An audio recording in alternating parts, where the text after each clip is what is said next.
My dad, Verney, moved here in 1934. There's one building still standing from the original building site. Everything else has been replaced. We have pictures of my sister and I bringing lunch, and he was planting with horses. So that, my sister was born in 43, I was born in 45, so probably in 1950. That's the first you can start remembering things. Right. So what was your life like growing up?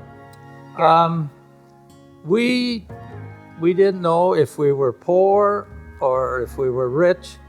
We always had food. My mother was a beautiful cook, and you compare food to the rest of your life to your mother's cooking.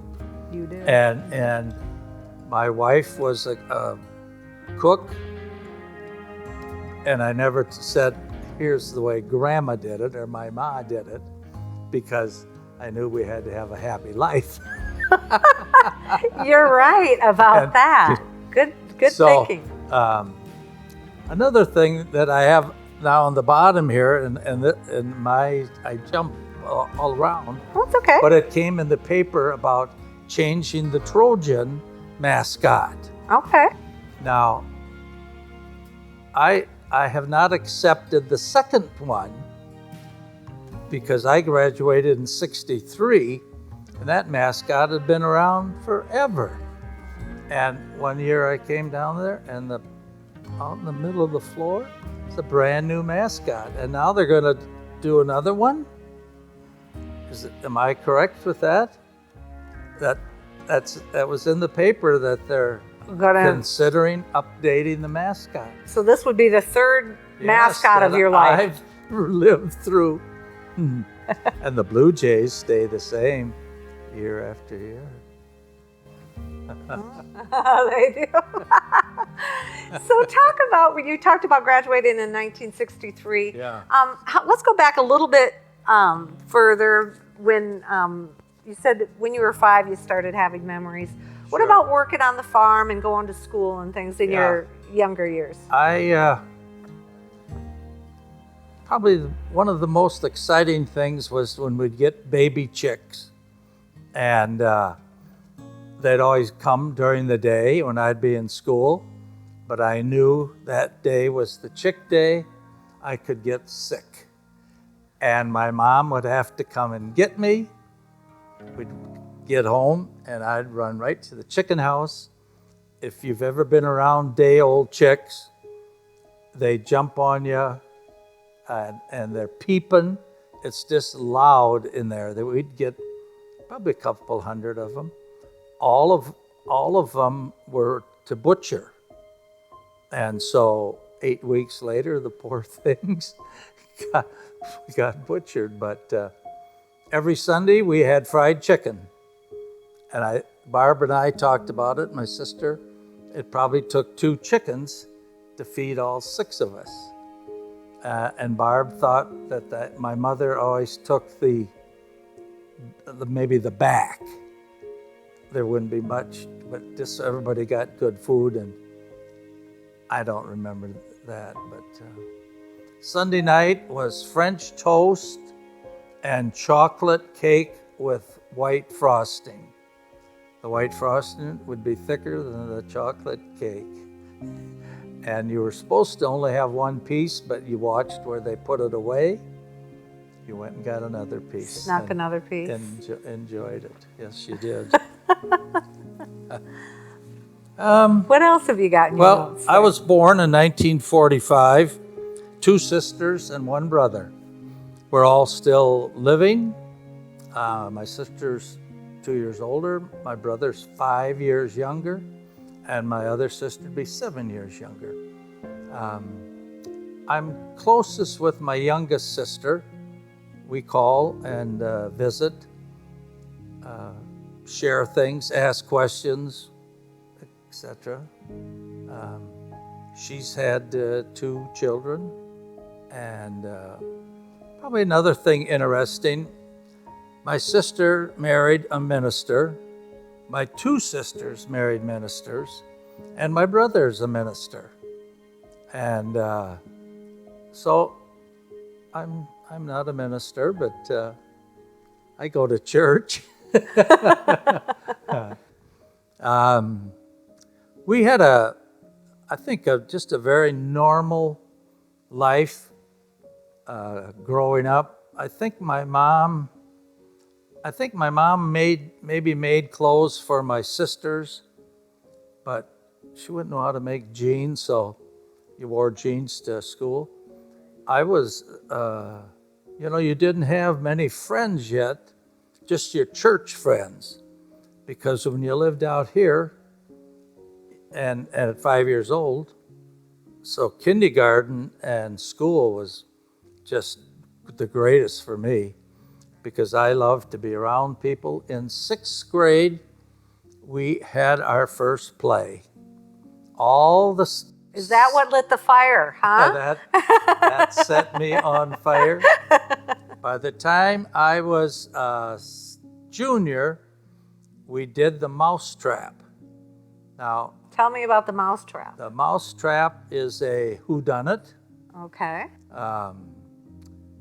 We get snowed in at the hotel. My wife and I are running the hotel. My play wife and I are running the hotel. Who was your play wife? Do you remember? Yes. Her husband was the librarian. But I'm not positive her name. She's sitting at the desk entering some stuff, and she whispers to me, I can't remember my line. Her line was, I'm charging them $25 a night. And so I was sharp enough to say, well, how much are you charging the guests? And fell into place. We had a play fight, a very husband-wife fight.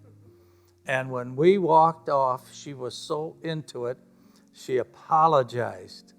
I said, what are you talking about? Oh, that fight. We can't be fighting like that. There was a kiss scene, and she told me right at the beginning she was not going to be kissing me. And so we had 4 productions. The 4th production, I said to her, I'm going to grab your chin and hold it till you give me a kiss. Didn't work out like I planned. I did the mousetrap twice in high school, and then out at the college, out at the community college. Mary Jane was our director. No, Freddie Lowry was our director then. Went through quite a few directors until Mary Jane Martison took over. Then we stayed with the same ones. And of course, the melodramas out at Pioneer Village. Yes, let's talk about those. Absolutely the highlight of the summer. I would dye my hair black, put on long sideburns, have a cape with a tie on it. One of the better evenings or days, remember the big pump squirt guns? Yes. I had a pump squirt gun under my cape. Nobody could see it, and we're practicing the boos and hisses and all this stuff. I whipped that thing out and I said, anybody dare boo, they get this. Well, the whole works booed, so I just fanned her back and forth. I think I did 20 or 21 of those. It got so it was just an obligation. I didn't quite enjoy it as much. And every few years there was a whole new cast, and Rich Leopas and I were the hero and the heroine, or no, the hero and the villain. Yeah, the heroine would be the lady. Yeah, he always got the heroine and I didn't. You were always the villain? I'd try for the whole play. One of my best lines was I still use today. My patience is beginning to wear thin. And I quote that every now and then with my grandkids, my own son, and go from there.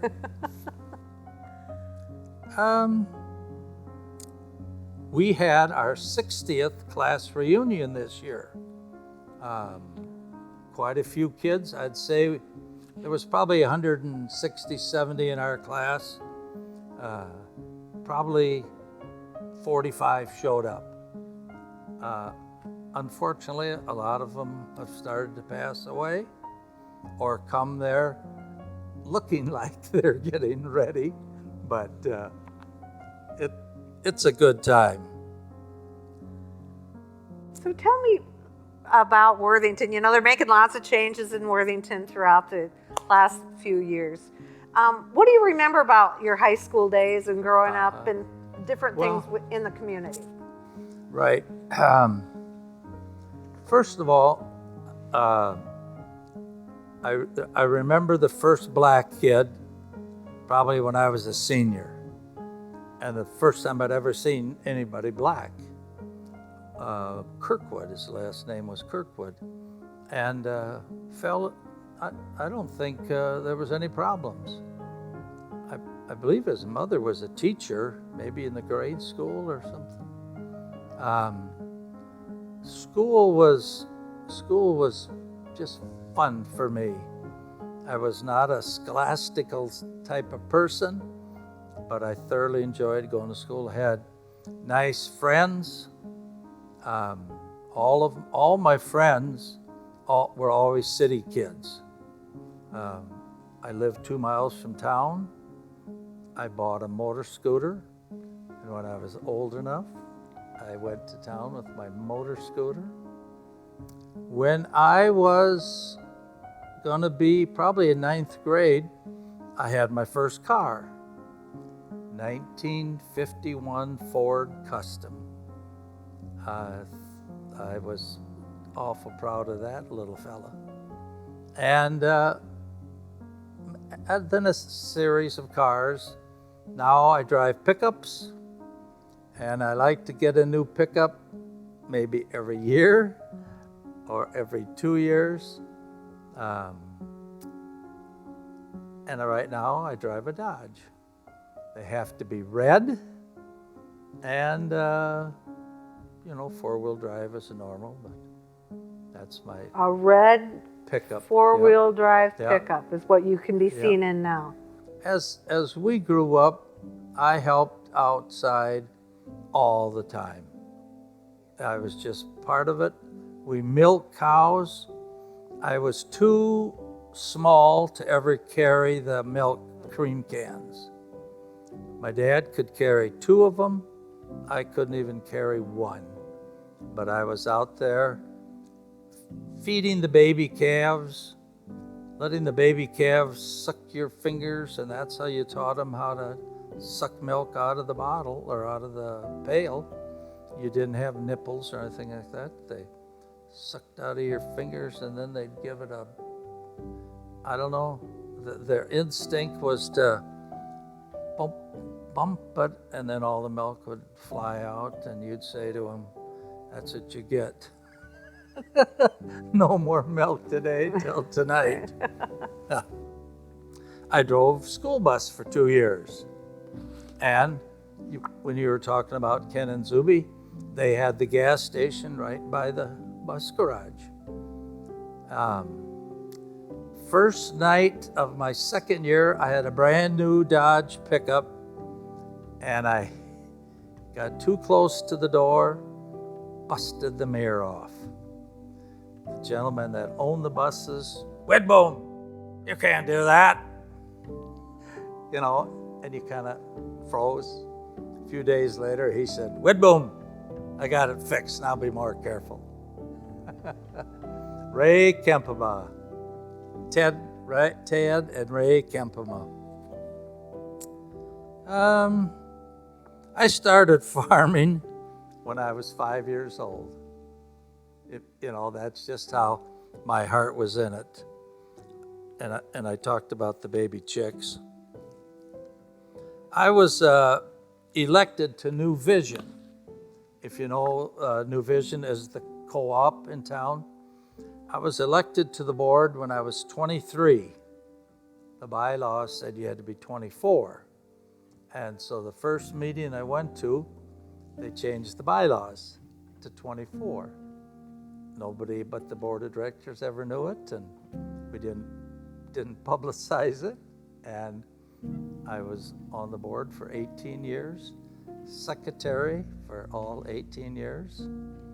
I wrote the minutes out in longhand, tried to write it legibly, and then a secretary would type it out, and then I'd read it as if I had typed it out, and everybody was happy.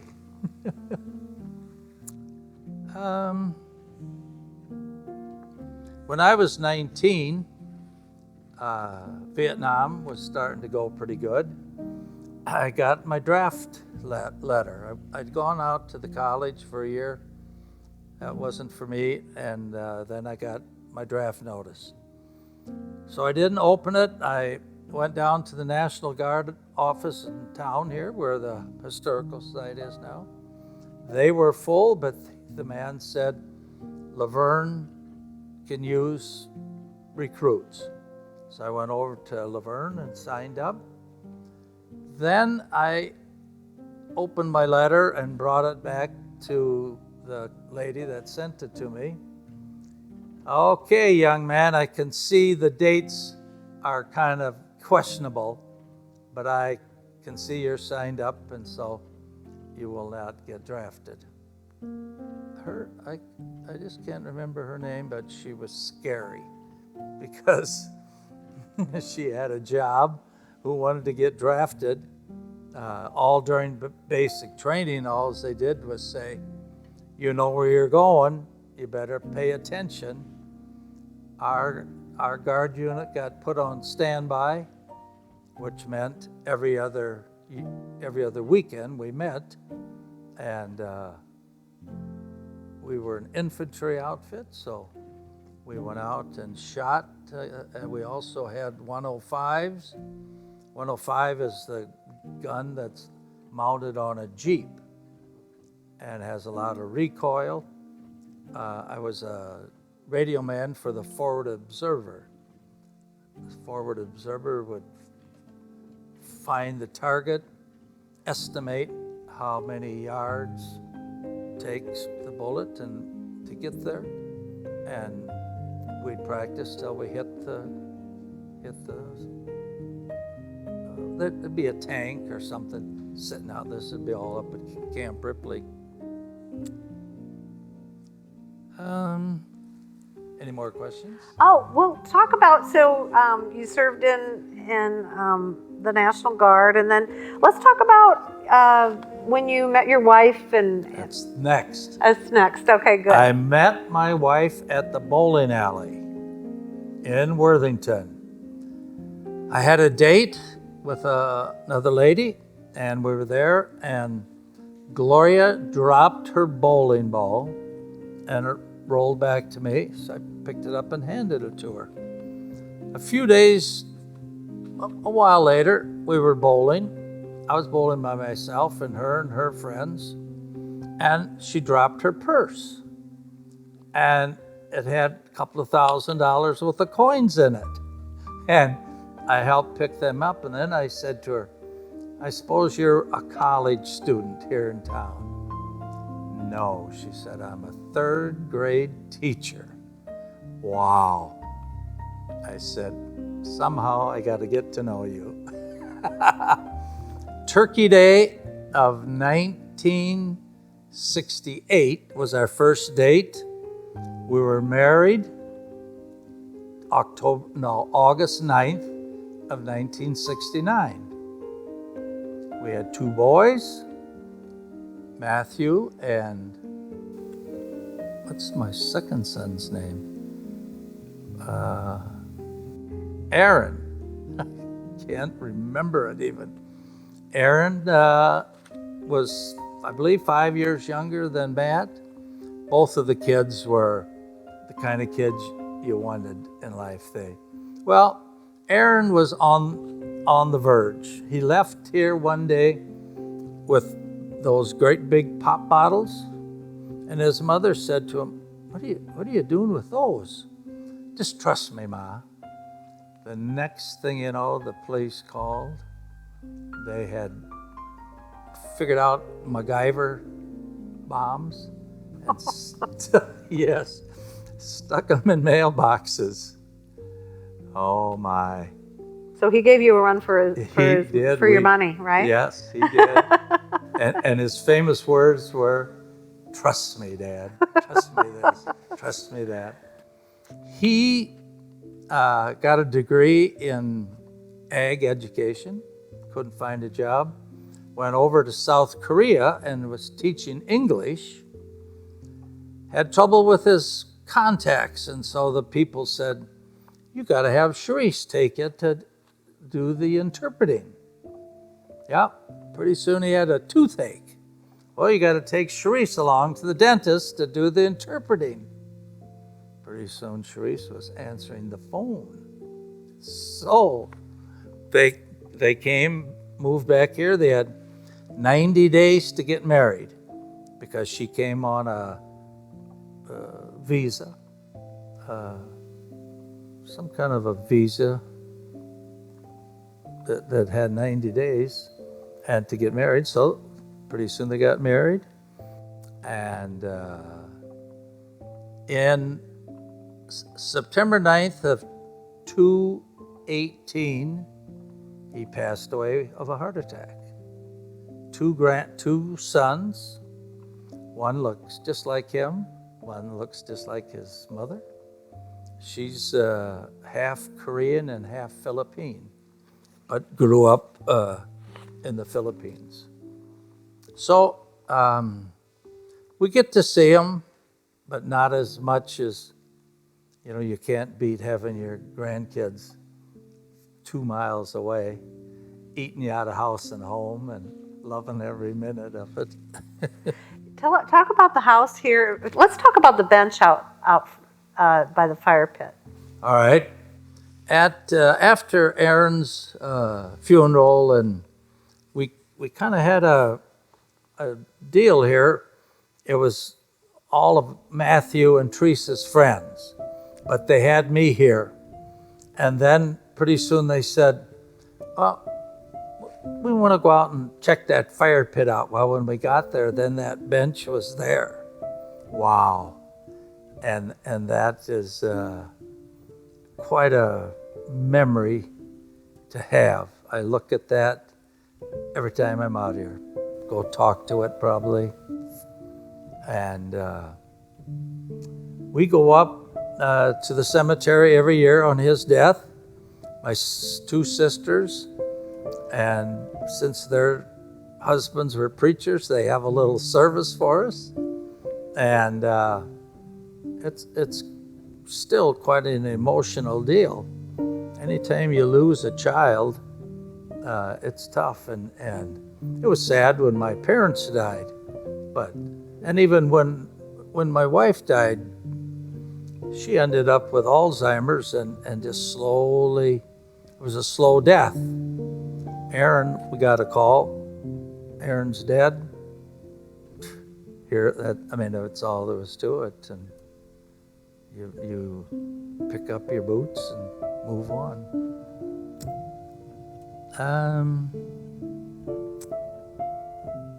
I talked about my grade school kids, my grandkids. Pickleball.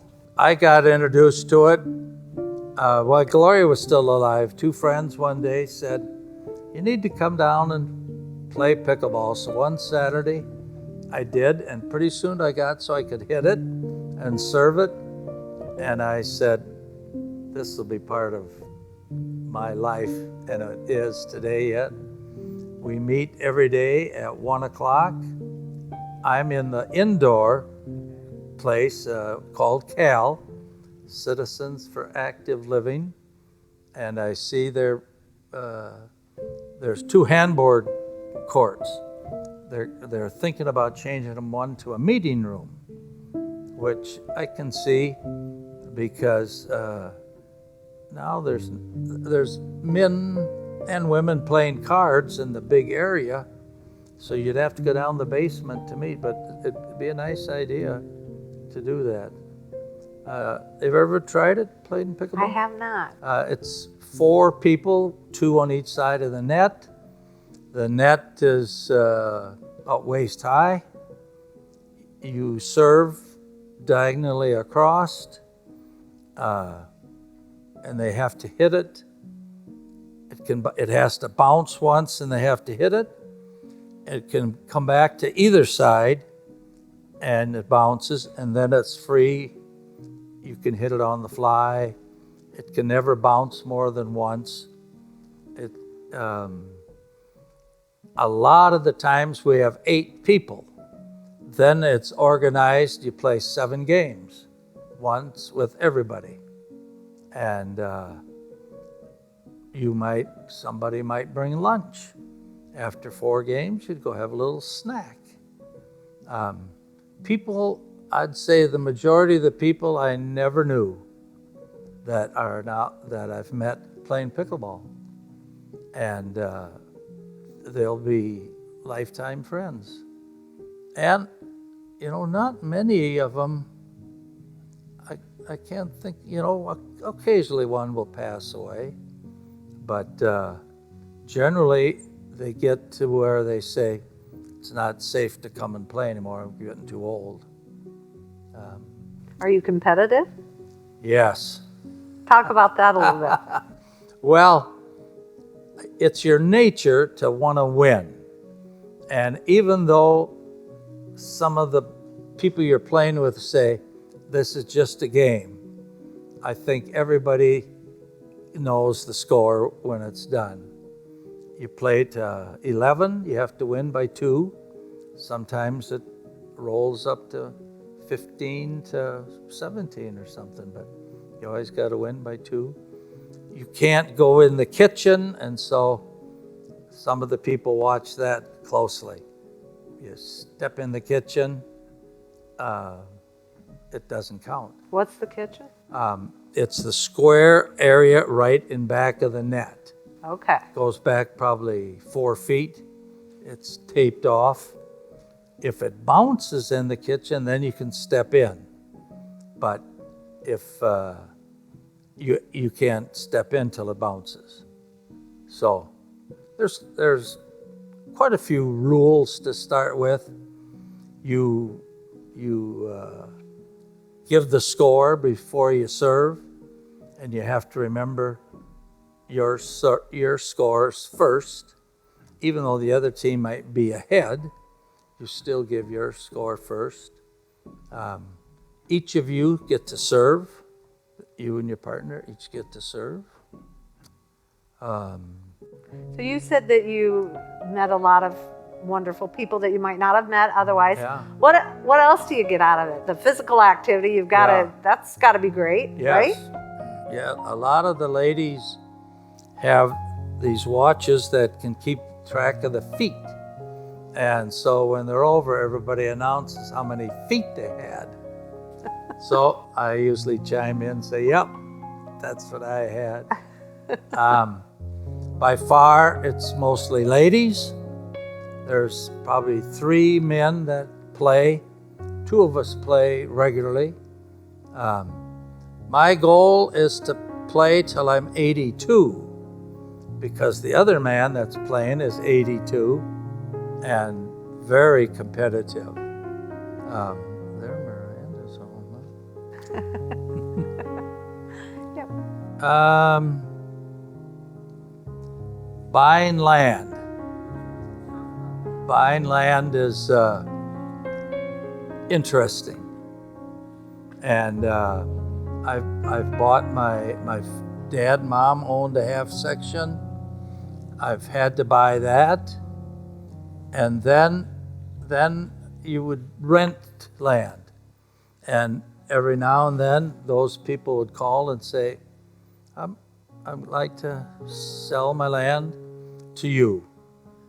The best thing going, you'd meet at their house, negotiate the price, and then call in the lawyer. I had another piece. The gentleman called and said, I'm going to have a phone auction. Oh, I said, why would you need that? Because there's two of you that are going to bid. So we bid till I got it, and I've only had one. Well, I've had one piece that cost quite a bit of money, but I had farmed that since '69, and so I'd farmed it over 30 years. The two ladies passed away, and I got first chance at buying it, and so I did. One of the pieces we have started selling off, a contractor needs place to store rock and gravel, the cement chunks that they crush, and so we have sold that for enough that we did the 1099 exchange. In other words, we could take that money, buy another piece of land, and didn't really cost us anything because we were just exchanging dollars. So we've got a couple of pieces like that. Another piece in the section, we own this section except for an 80. And it's a family that one fall, we harvested this man's corn every year. And it was a wet fall, and his farm was wet. And we couldn't get it done. And one day he came and said, it's froze enough, we're gonna go combine it. But we still had trouble, and he said, just go any direction you can. And I said, well, we'll be knocking down some corn. He said, that's fine. You're farming it next year, not me. And so he was telling me he was going to rent it to me. And another, just a milestone days in your life. Another gentleman lived in the same quarter, and one spring came over and said, I'm going to rent you my farm. 10 years later, he came over and said, I'm selling you 80. I'm selling you an 80. But I gotta have $50,000 down payment. Whoa, he said, I'm gonna have to go to the bank. But it all worked out, and then a few years later, he sold me the other 80. And so buying land always gets your heart speeded up a little bit. I'll bet, yeah. And worked, and I've had a couple of different people call and say, you've been recommended to rent, that you pay your rent on time and so on. So I've tried to be a good citizen. Talk about the cattle you have out. All right. We have always had cattle on the farm as long as I can remember. To start with, it was milk cows and then a pen of feeder cattle. We got rid of the milk cows and then had two pens. You'd buy calves in the fall. Early fall, you'd buy what they called yearlings. Cattle that were already a year old, had spent the summer on grass. Just growing up, they might weigh 800-900 pounds. The calves would weigh 400 pounds, and they'd be right off the cow. And they'd beller for a week. And my wife always say, well, they're finally quit bellering. And I don't know if she ever got used to it. She was not a farm girl. And so anyway, we now have expanded to 4 pens. Some of the cattle are custom fed.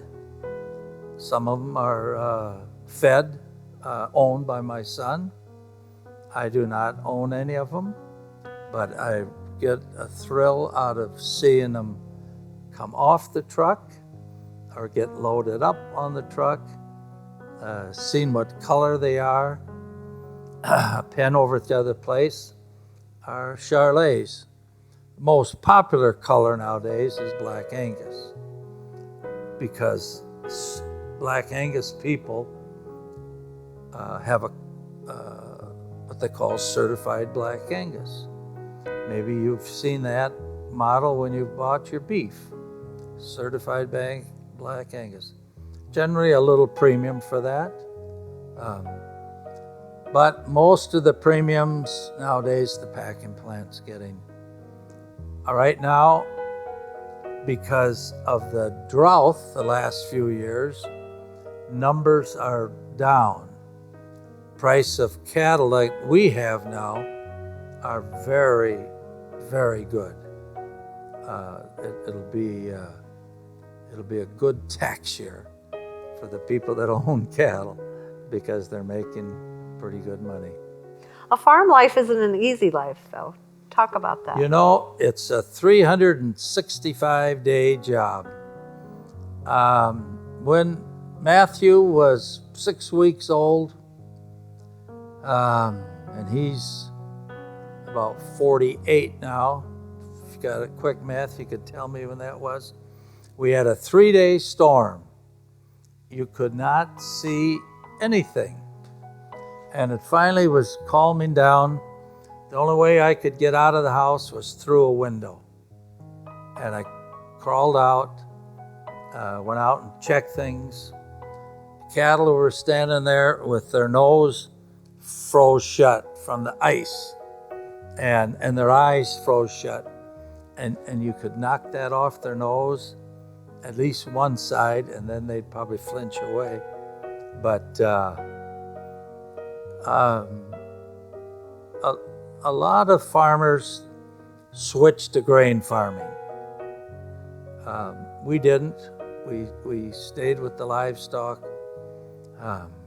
It gives you something to do every day. There's days when I can guarantee you it's miserable out. Thank goodness for cab tractors.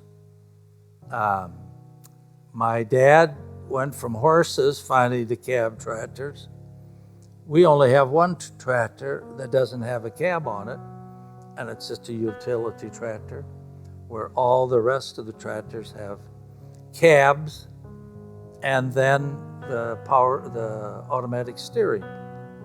Another fabulous thing that get to the corner, you turn around, push the button, and the tractor drives straight. And you might call your girlfriend up, or you might call somebody and talk to them.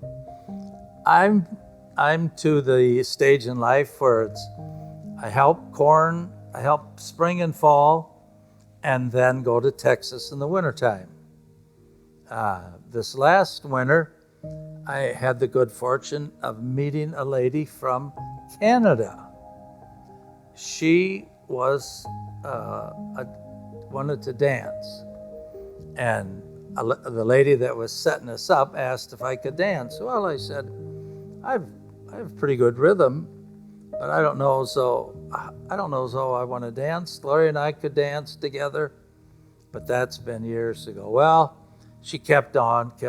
Finally, at 77 years old, I had a blind date.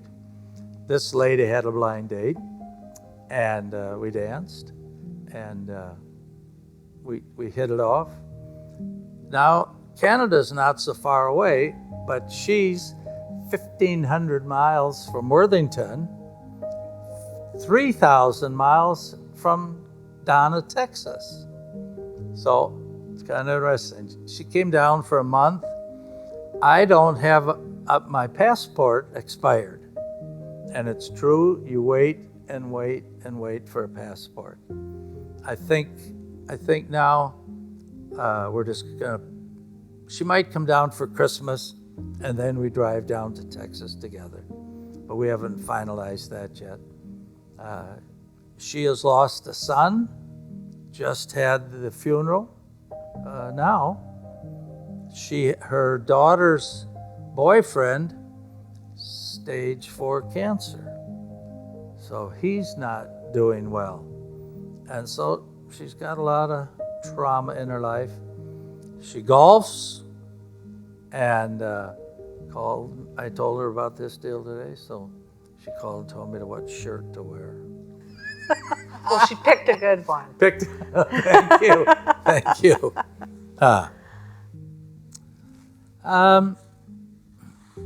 I like good coffee. I like mashed potatoes, fish, beef, and pork.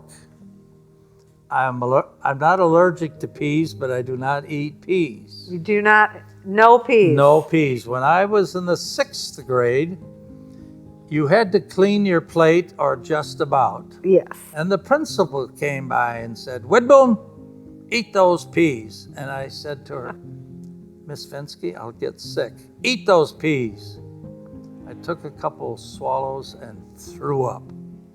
And she said, "I see you don't like peas." And I didn't answer her. That's probably a good thing. Yeah, yep. Fair Week.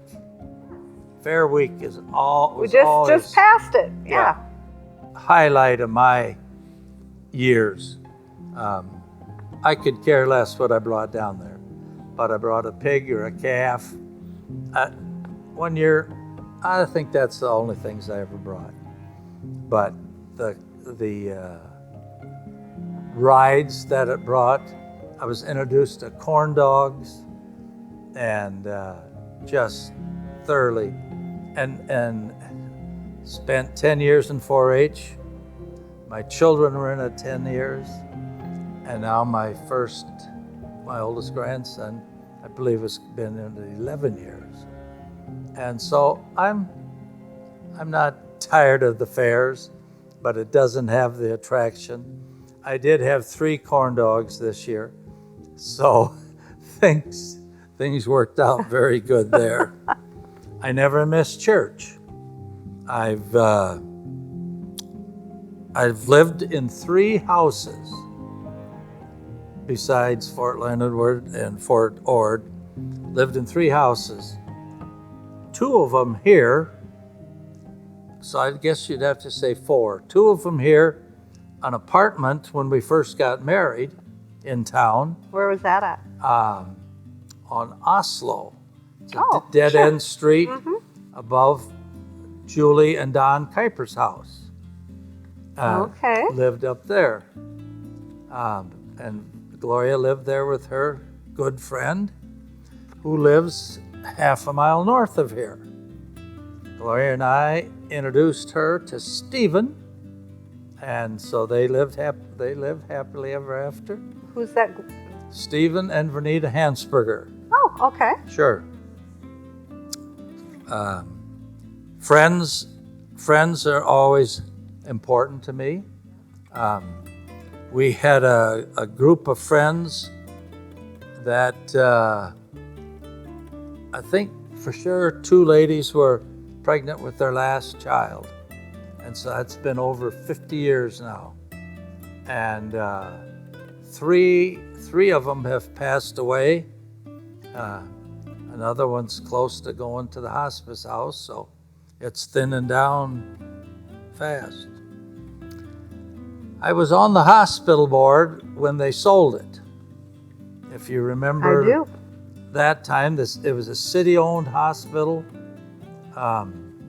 It was originally, I think, a 63-bed hospital. Insurance started controlling everything. And so the best pay was to be a critical care hospital. And so you had to downsize to like 43 beds. And we did that, and still struggled to make money. And so the hospital director, good buddies with Sanford's president. Sanford's president would come over to our Christmas parties, Calby Cabanoff, and give us all an ink pen or a little treat. One year, they were talking about building the new YMCA, and he was here. And they were having a board meeting the same night, the YMCA board, figuring out how to get money. He said to our president, well, let's go out to there, see what we can do. Gave him $100,000. Wow. Anyway, and in the 6 years I was on that, it was not controversy till we were going to sell it. And you'd have people, the only people that called were those that were vehemently against it. And they were old and didn't want change. But best thing that ever happened. And the city has doled out the money as a need basis. And now the investment is starting to make them a little interest again. I was also on the Farm Bureau Board, Nobles County Cattlemen's Association, Rock Nobles Cattle, the Church Board, the Historical Society. I set communion 4 times a year for our church. I've had cataract surgery, still recovering. Right, just recently. Cell phones. Oh, yeah. Do you have one? Yes. I had a fold kind for years. And Miranda and Teresa threatened to get me the newer style for Christmas. No, I said I didn't want that. Finally, my flip phone battery went dead. So now I've got the big flat, what do you call them? Smartphone? Smartphone. So you're in the smartphone I'm business in the smartphone and I'm doing quite well. And the biggest thing is to punch in there with the lady answers and you give her directions. I can't find my house. It's 1200 Maplewood Drive, and she'll take you to your house. Down in Texas, we use it all the time to get along.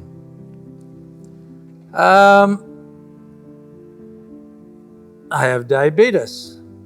How do you manage that?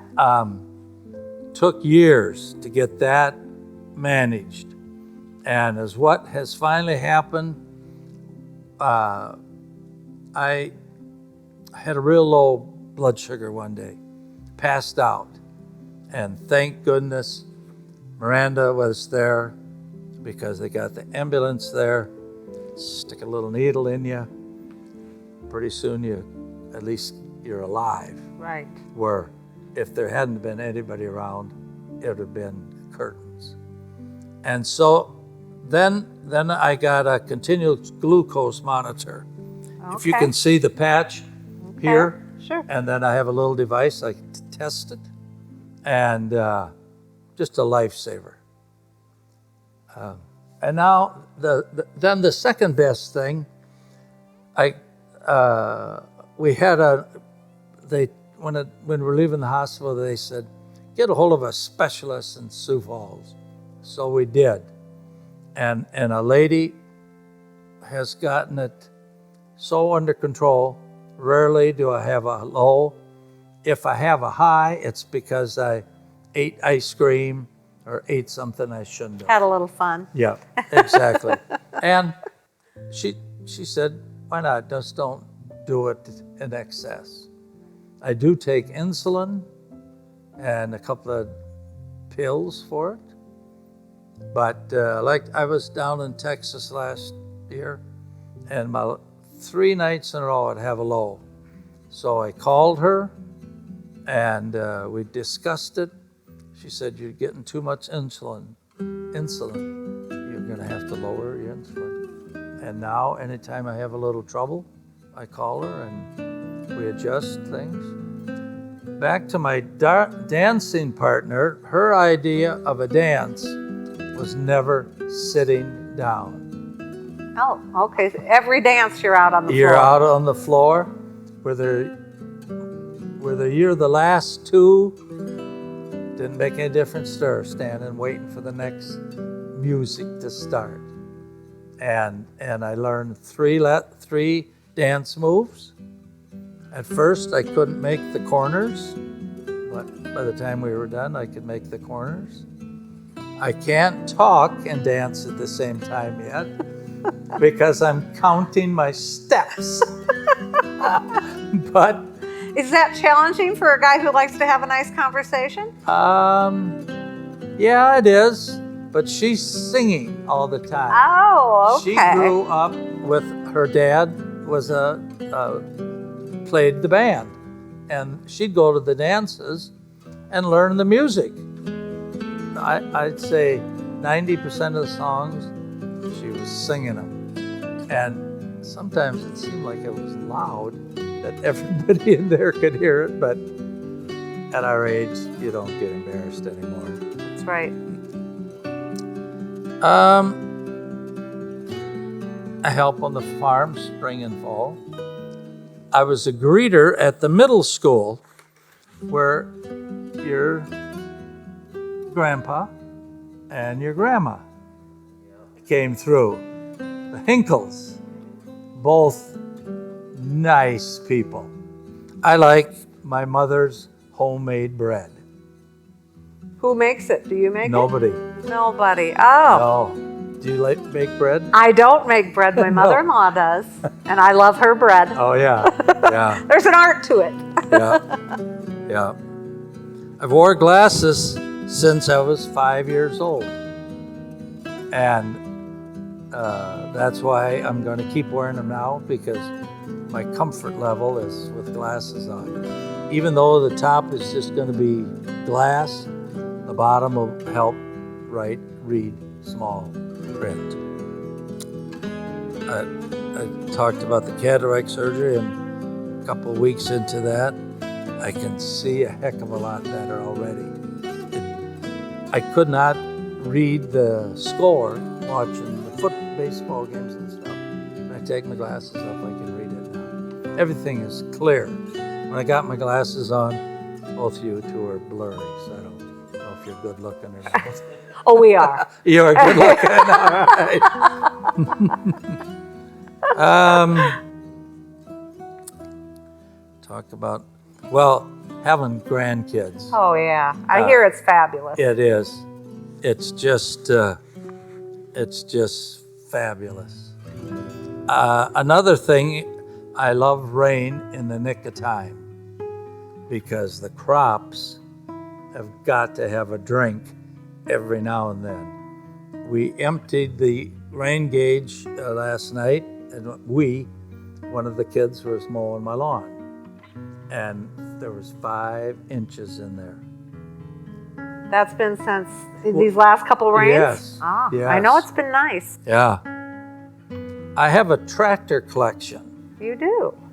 Of every tractor that has been on this farm but one. It's all the miniature ones. A couple of them, I think I paid more than they probably paid buying the real thing. I believe that. Yeah, they're collector models. And they have a little medallion hanging from the muffler. And when we moved in there, I had the contractor build a cabinet for my tractors. And there's not enough room in there, so I have them up on top. I have them on shelves, and so on. I like the Twins and the Vikings.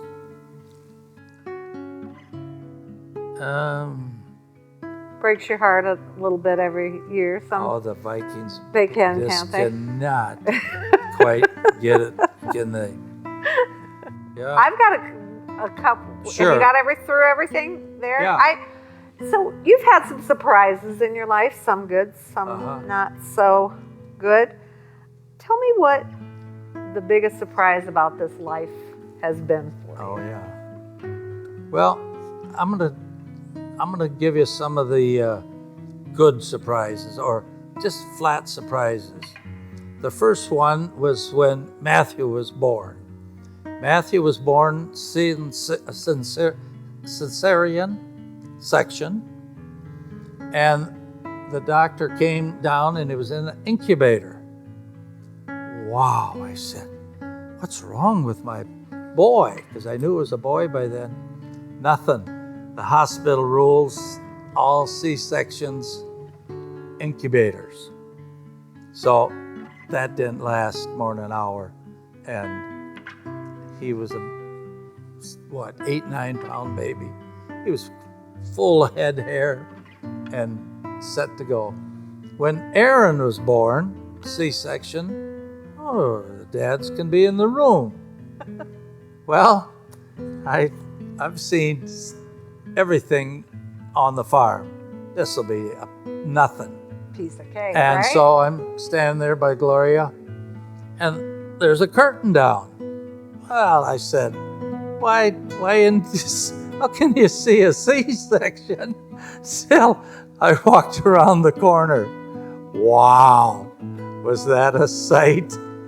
And it wasn't a good odor. I stepped back.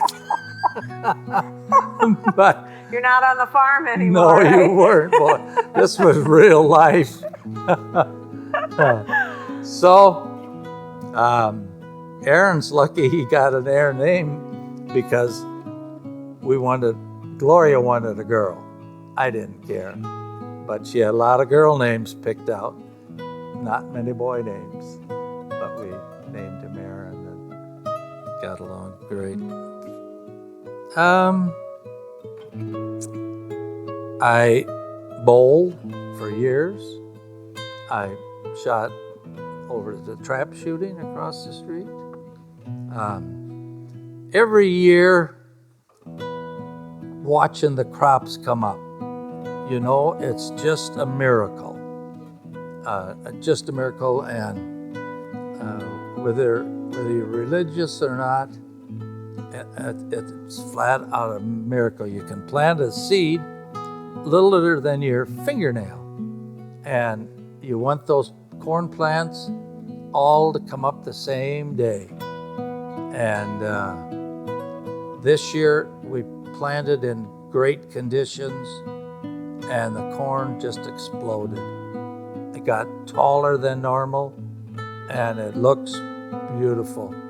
And the last rain was nick of time. Added a lot of bushels to the bean crop. I like buying machinery. And in the profitable years, I bought machinery. And I loved the smell of it, just like a new pickup nowadays. Still has a fabulous new smell. Disappointments come out and an animal's laying there dead. Or you can see he has broken his leg. And sometimes we take him to a locker, and the locker will say he's what you call a dark cutter. In other words, the stress has changed his meat from nice red to dark. It maybe it'll make the meat tougher. At the maximum, grind it all into hamburger, or I'll just throw it away. So we've done it all.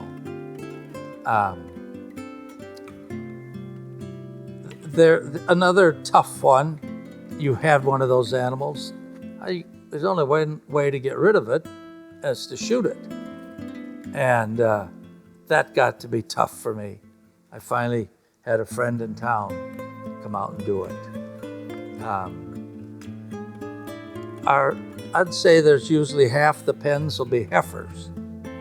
And if you have a heifer around, most likely there was the neighbor's bull got in with them and made friends. Those darn bulls. Those darn bulls. And so you'd have a feedlot calf born. And I had one down the basement here, giving him a shower, warming him up with, warm water. And I didn't clean the shower up afterwards until Gloria told me to clean the shower up. So I went down, cleaned. But if one like that survives, it's always a thrill. We had 2 of them, 2 or 3 last year, maybe 3, and the kids took them to the fair. And they were little calves. A year later, they took them to the fair again, this year. Now, they're probably headed to the butcher shop, or they're out with the rest of the cattle. And Charlie told me yesterday, I can walk out in that big pen and go touch him yet. So you see the circle of life here on a farm, for sure. You do. Talk about circle of your life. What would you like? Okay, I'll finish the animals. Sure. We also had pigs, and raised baby pigs, and that was another just life experience. Whether the sow would have 1 pig or a dozen, you'd swap a few of that dozen over to the one that only had 1. Finally, it got so my dad didn't. It was a high labor, intensive labor pig business the way we did it. Slat floors were coming, and we did not. We chose to do with the cattle, got rid of the pigs, and so on. So, what was your question? I was just going to say, you see the circle of life, and obviously the changes in farming and the changes in your life. Yeah. What's some advice that you would say about living in this great big world of ours? If I was to do it again, I'd absolutely get married. I think a big family. I would have had 2, 3 more kids if it would have worked out. It didn't work out. But and then anytime you rent some more land or buy a piece of land is a big deal. My folks went south for 10 years or so, and so when I started doing that, found that to be very fascinating. People you've never seen in your life, like your neighbors, that went over and had a pork dinner, and I lived right across the street from them. And when they called and invited me, it was 5:30, 6 o'clock. But I knew the other neighbors, that their friends came down almost an hour earlier. And I thought, wow, did I miss the boat? So got there, they're playing cards, the 4 of them, and they didn't need an outsider playing. And they talked about it. So the reason I could pick this out, she'd come out of the house and take the car and leave.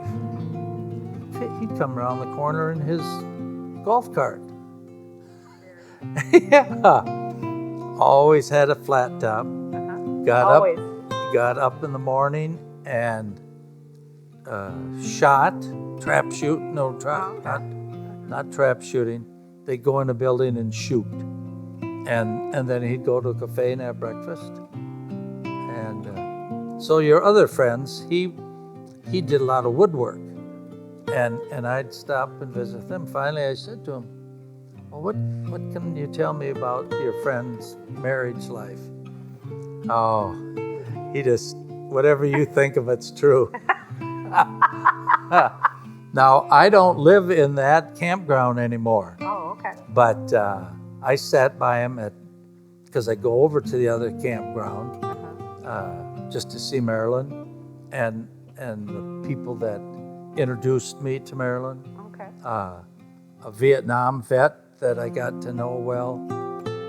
Plus, they have Texas Hold'em over there. Oh. And they have Texas Hold'em where I am. I've learned to enjoy Texas Hold'em. And so, between dancing and pickleball and Texas Hold'em, I am going to take my bike along this year.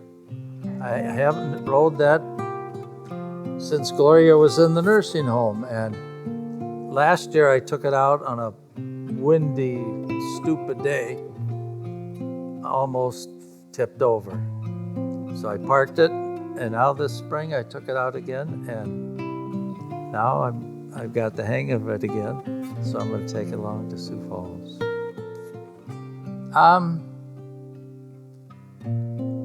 Just a lot of things in the farm you just take it in stride. You go out and have 3 great days of harvest, and something pretty serious breaks down. They load up your combine and you see it go down the road.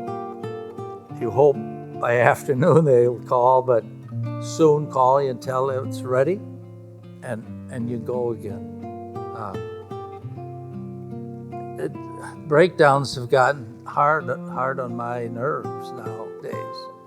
I've gotten, if it's a breakdown, I just get in the pickup and go to town and sell them. When it's fixed, call me, because my patience wears thin, and a lot of people standing around giving suggestions what to do and how to do it, including me, and so I just get in the pickup and leave. And take it in stride. Exactly right. Anything else that you want to talk about? I have the world's greatest daughter-in-law. Yes, you do. I can come into the house without knocking, and there's occasionally we don't agree on something, but we never let it bother us. She'll give you her opinion, I'll give her mine, and so that has made life very, very comfortable. I'm the first to go down the slide that swore. Well, I kept it. I kept that hit. I might have been the second had I been on it longer. You gotta go down. Let yourself go full speed. It's not no cheating hanging on to that center post. I got down to the bottom. Did you slide way off and onto the floor? No, you stopped yourself. Well, I let myself go, plop down on the floor, and I think Riley was there and said, "Are you okay, Grandpa?" I said, "I'm so dizzy, I have no idea where I am." But that's a highlight of this house, I think. I think you're right. Is that a metaphor for life? Well, don't hold on, just go? No, that's not. You're cheating. You got to live life to the fullest and go down there. And if you have to scream, scream.